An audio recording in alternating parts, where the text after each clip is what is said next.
여러분 안녕하십니까. 오늘 국회에선 원자력안전위원회와 한국수력원자력에 대한 국정감사가 열렸습니다.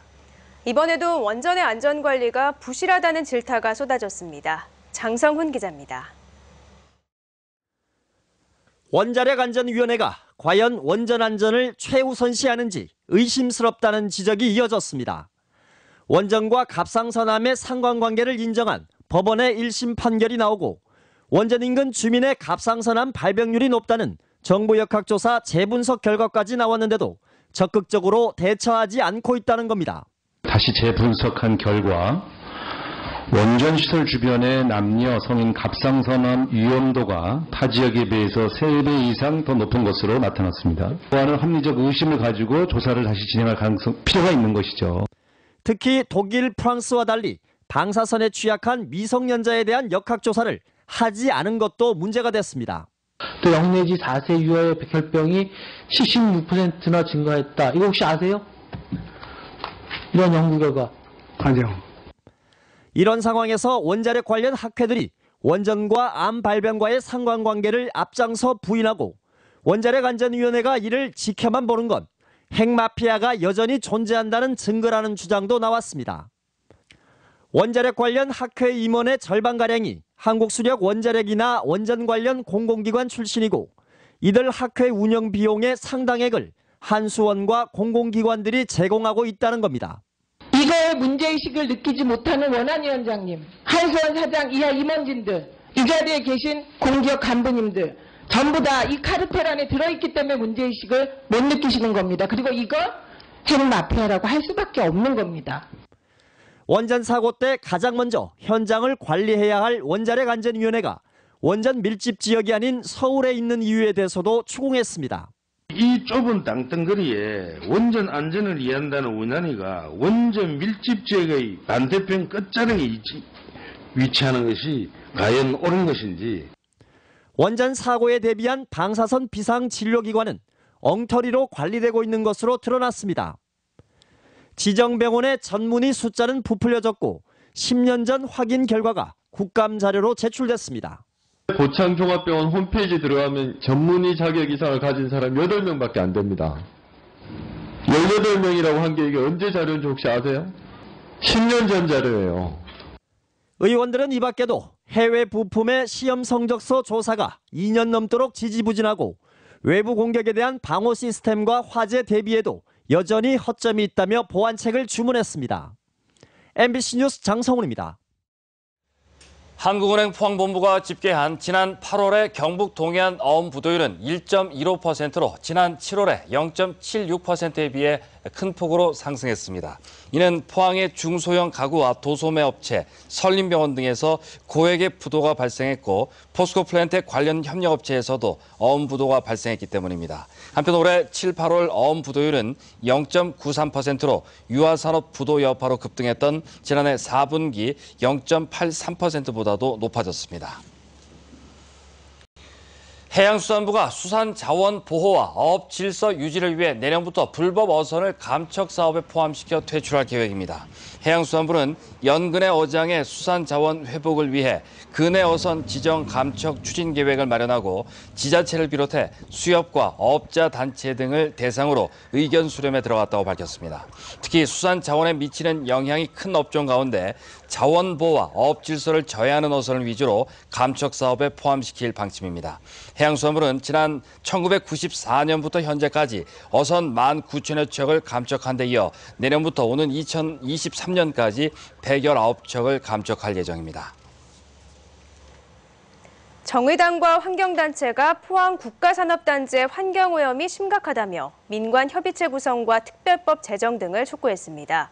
포항시는 각종 오염 저감 대책을 추진해 대기 환경이 다소 나아지고 있다며 적극적인 관리에 나서겠다고 밝혔습니다. 임재국 기자가 보도합니다. 환경부 국립환경과학원이 동국대에 의뢰해 지난 2009년부터 2013년까지 전국 산업단지의 환경오염을 조사했습니다. 조사 결과 포항 국가산업단지 인접지역의 망간의 농도가 울산보다 3.3배 높았고 서울보다 16.2배 높은 것으로 나타났습니다. 같은 기간 미세먼지 평균 농도는 8개 국가산업단지와 비교해 가장 높았고 5조는 5년간 474번이나 기준치를 초과한 것으로 나타났습니다. 정의당과 환경단체는 기자회견을 열고 포항의 대기 환경 오염이 높게 나왔다며 철저한 환경관리 대책을 촉구했습니다. 민간협의체에서 감시도 하고 또한 그 저감 방안을 같이 논의할 수 있는 그런 길이 만들어지기를 또 기대하고, 또 포항과 같은 대기 오염이 심각한 지역에 특별법을 만들어서 국가가 직접 관리하는 그런 체계로 가야 된다 생각합니다. 이에 대해서 포항시는 지난 2011년 환경보전 종합계획 이후 2013년부터 미세먼지 수치가 낮아지고 있으며 민간협의체 구성에 대해 긍정적으로 검토하겠다고 밝혔습니다. 환경개선 특별법 개설에 대해서는 아마 환경부에서도 여기에 대해서 관심을 많이 갖고 있습니다. 지금 저희들하고도 거론되고 있는데 아마 이 부분은 아주 민감한 사항으로 저는 판단합니다. 왜냐하면은 사업성 사업체의 경제성과도 관계되어 있고 국가 기업체 경쟁력과도 관계되기 때문에 아마 이 부분은 중앙정부하고 저희들 경상북도와 긴밀하게 협의할 필요가 있다고 저는 생각합니다. 포항 국가산업단지 내에 있는 포스코는 환경부의 기준에 맞춰 제철소의 환경관리가 이루어지고 있다고 해명했습니다. 포항 지역의 황산화물, 지소산화물, 미세먼지 농도는 환경부의 기준을 충분히 만족하고 있으며 측정 위치에 문제가 있는 장동 측정 데이터를 제외하면 포항시의 대기질은 주요 대도시 대비 낮거나 유사한 농도를 나타내고 있는 것으로 알고 있습니다. 한편 포항시는 설치한 지 20년이 넘고 이전 요구가 있었던 포항공단 내 장흥동 대기오염 측정소에 대해 올해 내로 포항공단 내 다른 곳으로 이전한다고 밝혔습니다. MBC 뉴스 임재욱입니다. 지방환경청의 환경영향평가에 대한 관리 감독이 제대로 되지 않고 있는 것으로 드러났습니다. 환경부가 새정치민주연합 은수미 의원에 제출한 자료에 따르면 환경영향평가에 따른 협의 내용을 이행하지 않은 사례가 낙동강청이 190여 건으로 가장 많았고 대구지방환경청도 4번째로 많았습니다. 특히 낙동강청과 대구지방환경청이 관할하는 경상도 지역에서 부산지방국토관리청이 환경영향평가 협의 내용을 이행하지 않은 건수가 가장 많아 정부 부처 차원의 대처가 필요한 것으로 드러났습니다.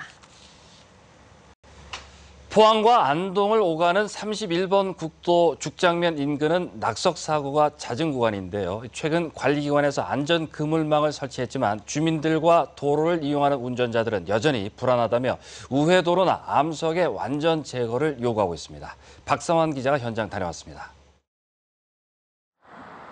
포항과 안동을 연결하는 31번 국도. 급커브길과 낙석 위험 구간이 많은 도로지만 가을철 아름다운 풍광을 볼 수 있어 일부러 도로를 이용하는 운전자도 많습니다. 하지만 도로 곳곳이 낙석이나 산사태의 위험에 노출돼 있습니다. 특히 죽장면 인근 2km 구간에서는 지난해 낙석으로 인한 사망사고가 발생하는 등 지난 10년간 안전사고가 끊이지 않고 있습니다. 잘 몰고 하면 한 20, 30년 걸려 다녔지만은 언제든지 거기 가면은 그 치마도 보고 5번에나 또 그런 사고가 안 당할까 늘 걱정스럽고. 얼마 전 관리기관에서 10억 원을 들여 안전 그물망을 설치했지만 주민들과 도로를 이용하는 운전자들은 여전히 불안해하고 있습니다. 암석 주변의 나무를 모두 제거하다 보니 시각적으로도 더 위험해 보입니다. 이에 국토관리사무소는 최신 공법을 적용해 낙석 예방에 문제가 없다는 입장입니다. 도로 폭을 하천 쪽으로 한 차로를 더 넓혀가지고 산과 도로 사이에 한 차로 간격의 여유폭을 둬가지고 설령 낙석이 발생이 된다 하더라도 도로에는 문제가 발생되지 않도록. 하지만 주민들은 우회도로 설치나 암석의 완전 제거를 요구하고 있습니다. 이 31번 국도는 지금 완전 외통입니다. 그래서 어디로 다른 우회할 수 있는 길이 없습니다. 이 제거를 하려면은 완전 전면 차단해야 되는 이런 문제가 발생되기 때문에 그 사항은 점진적으로.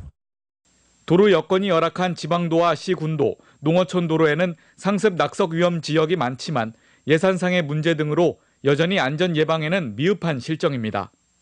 MBC 뉴스 박상환입니다. 앞으로 구직 급여 지급액이 실직 전 평균 임금의 50%에서 60%로 올라가며 지급 기간도 120일에서 270일 사이로 예전보다 30일 늘어납니다.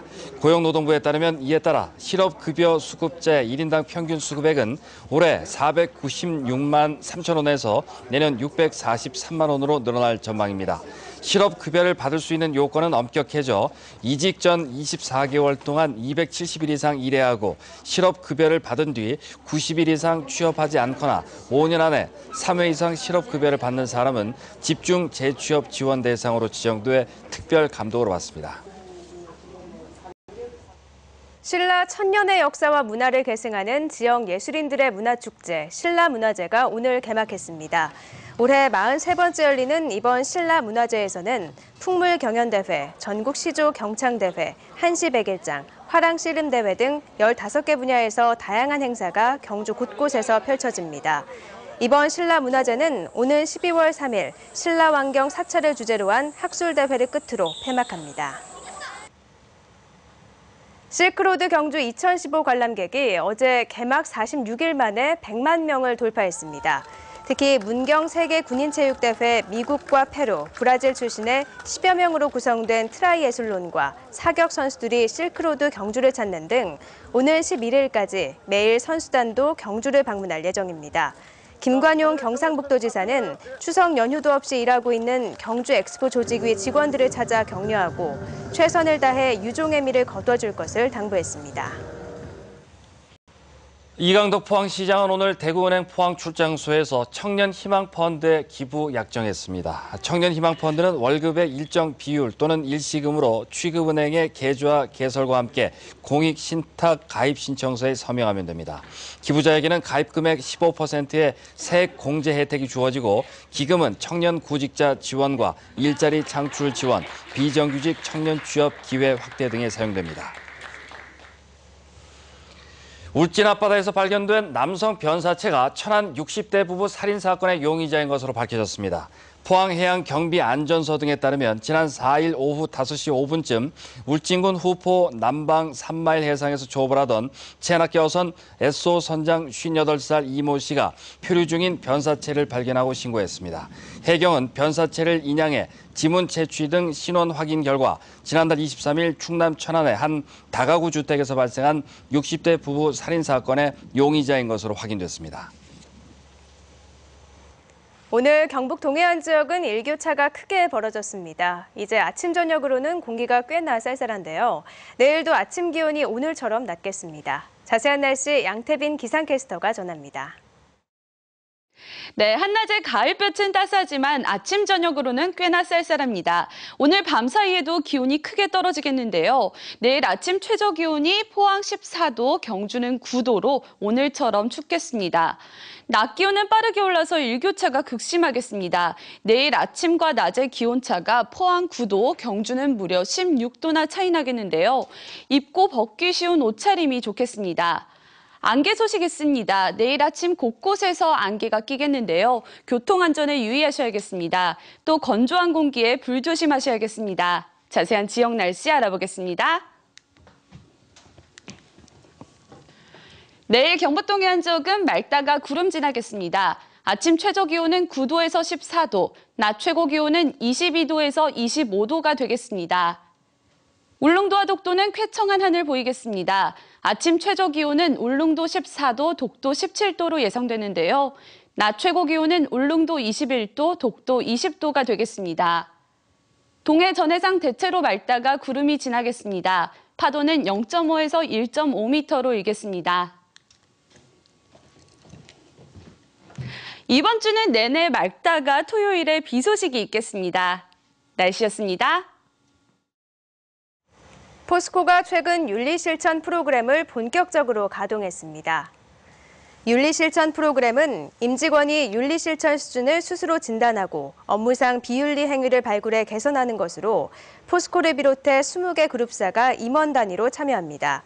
특히 올해는 임원 오너십을 대폭 강화하고 테마 범위를 경영 리스크 전반으로 확대하며 활동 결과를 임원 평가에 반영하기로 했습니다. 경북지방우정청은 경북 지역 우체국에서 근무할 우체국 택배원 7명을 공개 채용하기로 하고 오늘부터 12일까지 원서를 접수합니다. 지원 대상은 대구, 경북에 살고 있는 만 18세 이상 성인으로 2종 보통 운전면허 이상을 가진 택배 차량 운전이 가능한 사람입니다. 이상으로 포항 MBC 뉴스데스크를 마치겠습니다. 여러분 고맙습니다.